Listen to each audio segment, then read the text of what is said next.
Ngayong Mayo, kabi-kabila ang mga pista sa mga probinsya. At yan din ang bentahe ng mga lalawigan para maakit ang mga turista gaya sa Batangas at sa Quezon. Tara at makipiesta sa ating Biyaheng Saksi.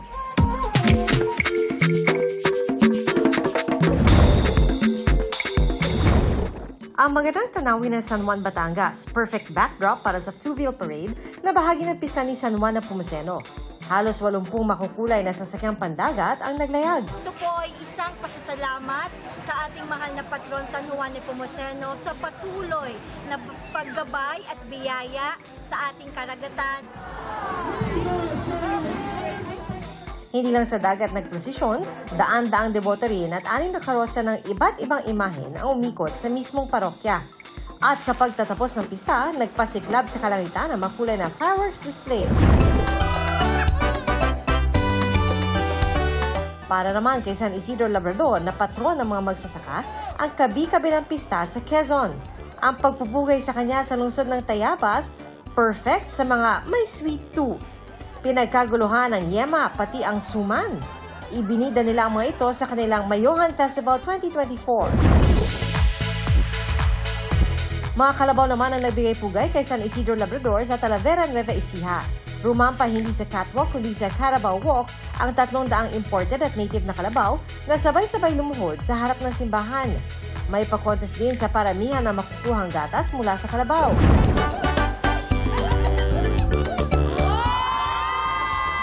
These performers are on fire sa Summer Saya sa Isla 2024 sa Samal Island. Naglalagablab ng performances ang handog ng mga nagtagisang grupo ng fire dancers. Ang mga turista at residente speechless sa paghagis at pagpapaikot-ikot ng apoy.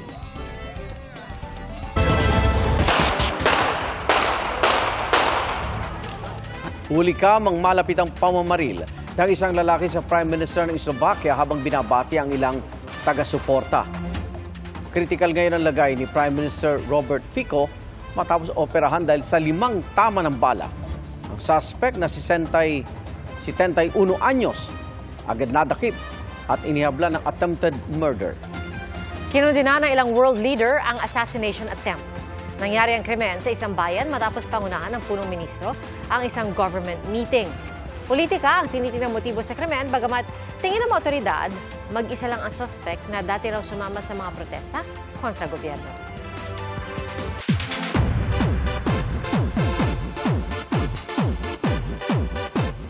May pasilip ng upcoming collab ang GMA Pictures at Star Cinema.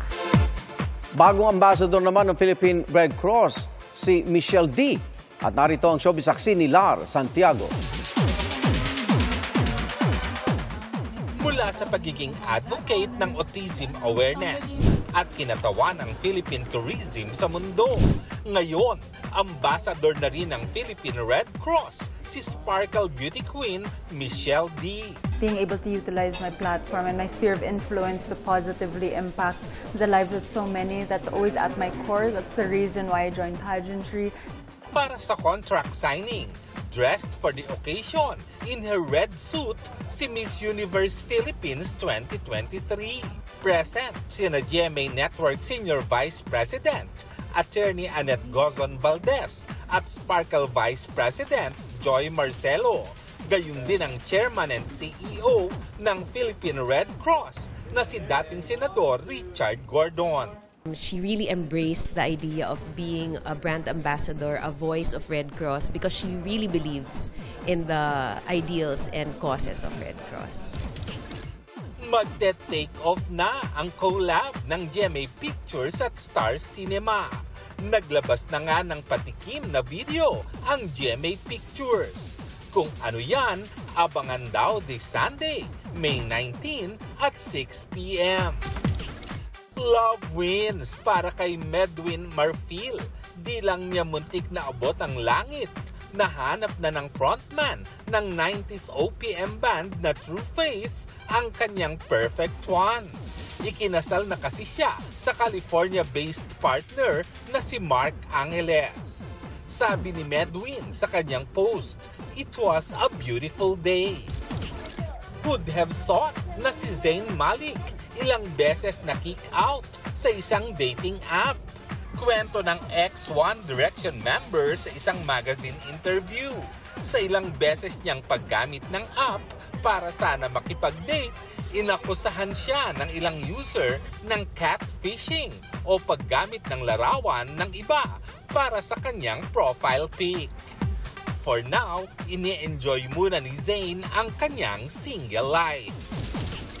She's turning 30 or something? Yan ang patiz ni Asia's Limitless star, Julian San Jose, sa kanyang stunning birthday photoshoot na ikina-excite ng fans. Para sa GMA Integrated News, Lars Santiago ang inyong saksi.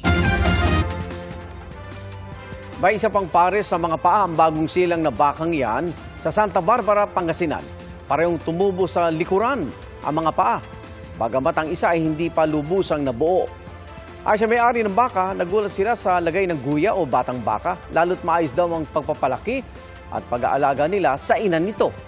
Swerte raw para sa kanila ang guya, pero aminado silang maraming nagkaka-interes na bilhin ito. Polymelia ang tawag sa kondisyong ito kung saan maaring hindi nabuo ang kakambal ng baka. At hinala ng Provincial Veterinary Office, posibleng resulta ito ng inbreeding o pag-aasawahan ng magkadugo na nauwi sa mga birth defect.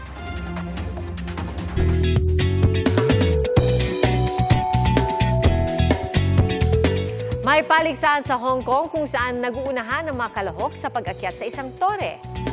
Ang tore ay nababalot ng kanilang ban na kahawig ng ating siopaw. Pagpatak ng hating gabi, unahan sa pag-akyat at paramihan ng maibubulsang bun. Sa loob ng 3 minuto, ang 12 kalahok sa tinawag na bun scrambling. Ang 9,000 lucky buns ay gawa sa plastic. Sino mang makakakuha ng ban sa tuktok, pininiwala ang magdadala ng swerte sa pamilya. Ang bun scrambling ay highlight ng Bun Festival na mahigit 1 siglo ng pinagdiriwang sa isang isla sa Hong Kong. Produkto nila ang Lucky Buns na gawa sa rice flour at may matamis na palaman. Salamat, Igan, sa inyong pagsaksi. Ako naman, Arnold Clavio. Ako po si Pia Arcangel para sa mas malaking misyon at sa mas malawak na paglilingkod sa bayan. Mula sa GMA Integrated News, ang News Authority ng Pilipino. Hanggang bukas, sama-sama tayong magiging saksi!